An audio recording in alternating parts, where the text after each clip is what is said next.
Hey everybody, welcome back. AI has moved beyond the hype stage. We're no longer talking about what might be possible someday. We're talking about tools that small businesses and startups and entrepreneurs and creative teams are already using to compete with companies that have 10 times the resources. But here's the important part. AI is not a strategy. It's a multiplier.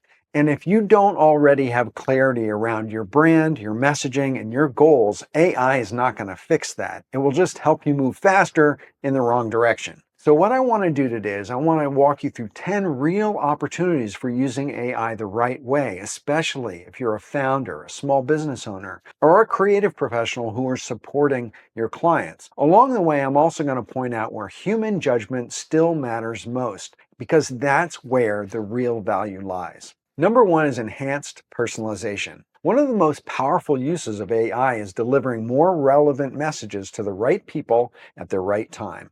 Not creepy personalization, but useful personalization. AI allows brands to tailor emails and website content and offers based on actual customer behavior instead of assumptions. What people click on, what they ignore, what they buy, and what they abandon. Tools like Klaviyo and HubSpot allow even very small e-commerce brands to send segmented campaigns automatically. And now AI can help generate copywriting variations that match every single audience.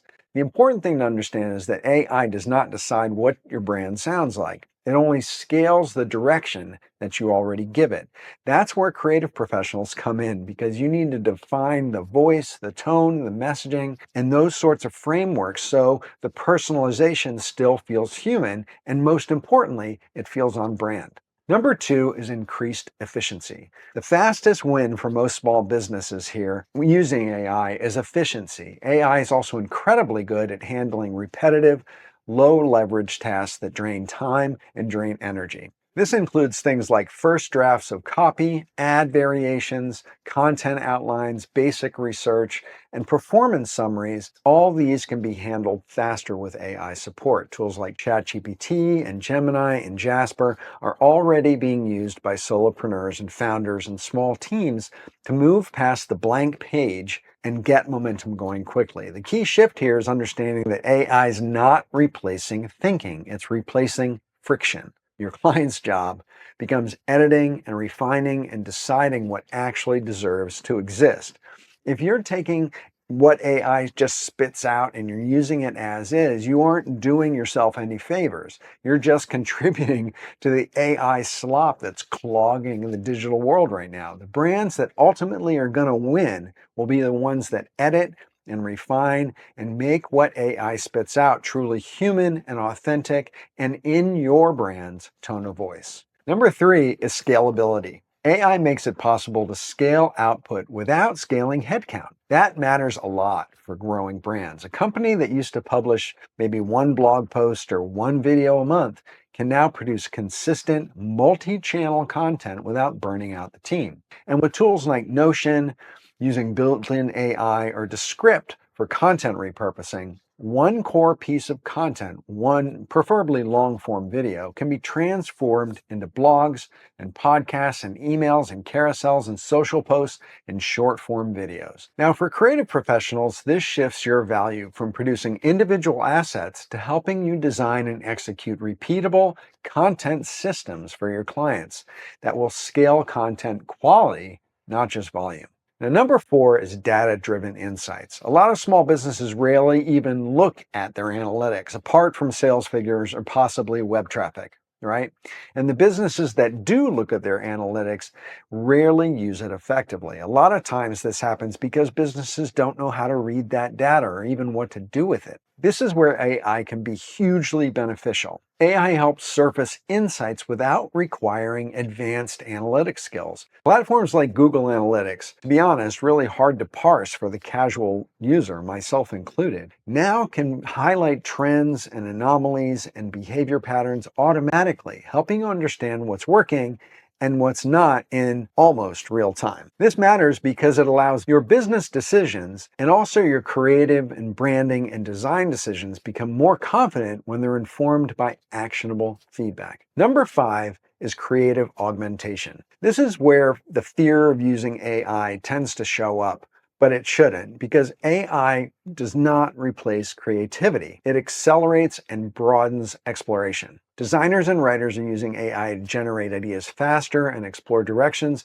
they might not have considered and get unstuck when momentum stalls or the idea well dries up. Tools like Canva now offer AI-assisted layout suggestions and resizing and image generation that helps teams move faster without lowering standards. The difference between good and bad use of AI here is the direction that it's given, or the edits that are made post-initial output. AI can produce options, but I have to tell you, humans have to decide what aligns with the brand and what doesn't. Now, number 6 is cost reduction. Small businesses love cost reduction, right? AI also reduces costs on tasks that used to require outsourcing or significant time investment, which also drives up costs. Transcription, basic editing of creative, audio or video versioning, content formatting, and early stage drafts can all be handled in greater volume without it costing more to do. Here's an example of an AI-driven SaaS product that reduces costs. It's called Otter AI, and it uses AI to convert spoken words from meetings and lectures and interviews and other audio and video into searchable written notes in real time. It identifies different speakers and offers automated summaries and generates action items. And it also has a chat feature that will allow questions about your transcripts, making it basically a comprehensive meeting assistant that's used for productivity and knowledge management. And that's the kind of work that used to take a dedicated admin or a dedicated VA, and of course an admin or a VA salary to do. Number 7 is 24/7 customer interaction. Customer expectations have changed. People expect faster responses, even from small brands. AI-powered chat tools and chatbot agents make this possible without staffing up a full support team. Platforms like Tidio and Intercom allow businesses to handle common questions instantly and then escalating more complex issues to humans. The risk here is brand damage if automation feels cold or confusing.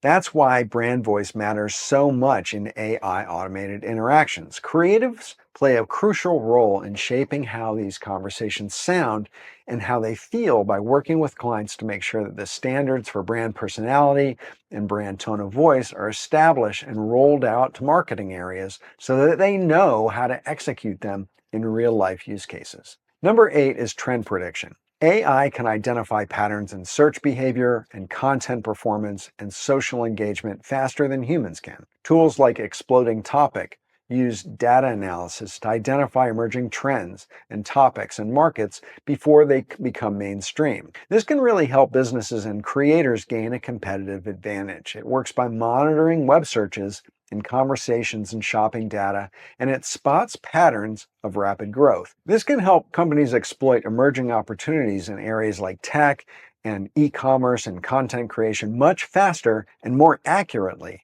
than they have been in the past. This is really valuable for startups and creative-led brands that rely on relevance and timing to stand out. Trend awareness becomes proactive instead of reactive. Number 9 is global reach. AI-powered language translation has made global expansion accessible for smaller brands. Tools like DeepL can enable super-fast, high-quality translation of marketing content. But it's important to remember that translation alone is not true localization, because cultural nuance really matters. That's where humans need to be involved to make sure all those translations are culturally appropriate and sensitive. For instance, you can't just translate a marketing message into Spanish and publish it and call it a day. Why? That's because Spanish is the official language in more than 20 countries, and each of them have their own separate dialects and different cultures and traditions. Marketers have to understand this complexity, because a single Hispanic culture or language basically does not exist. Now, that being said, this creates an opportunity for creative professionals, especially those who have professional and personal experience with a particular culture. They can help brands adapt messaging so it resonates across markets and it reads correctly. Okay, so here's the one tactic that I promised at the beginning, and it's going to change everything for you. Number 10, AI as a brand memory system. This is the thing that almost no small businesses are doing yet. Most brands treat AI like a tool that they prompt once and then they forget. The real power comes when you treat AI as a persistent brand memory system. Instead of asking AI to write something from scratch every time, you feed it your brand strategy, your positioning, your audience definition, your customer avatars, your brand voice principles, your past campaigns, and even examples of what you like or what you dislike. And then over time, AI can become consistent as a collaborator, and it will understand your brand's complexity and context. This means every email, every ad, every campaign, every caption, every idea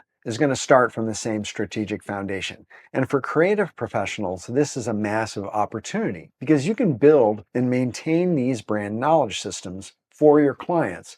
And this is going to ensure consistency and also dramatically increase speed and output. And this is where AI stops being a novelty and is going to become true business infrastructure. This is how you have to think about it. AI isn't about replacing people. It's about reallocating effort. Execution gets faster, yes, but human judgment, evaluation, and editing is more important and even more valuable. Brand strategy becomes more important, not less, because the brands that win will not be the ones who are using the most AI. The winners are going to be the ones who are using it with brand clarity and consistency, restraint, and human intention. Now, I know it's really easy to hate on AI. I hear it all the time in my communities. But if you're a creative professional or a small business, your role isn't to fight these tools. Instead, you need to lead their use in your business thoughtfully. And that's where your value will continue to grow in your profession or in your business. AI isn't going to take your job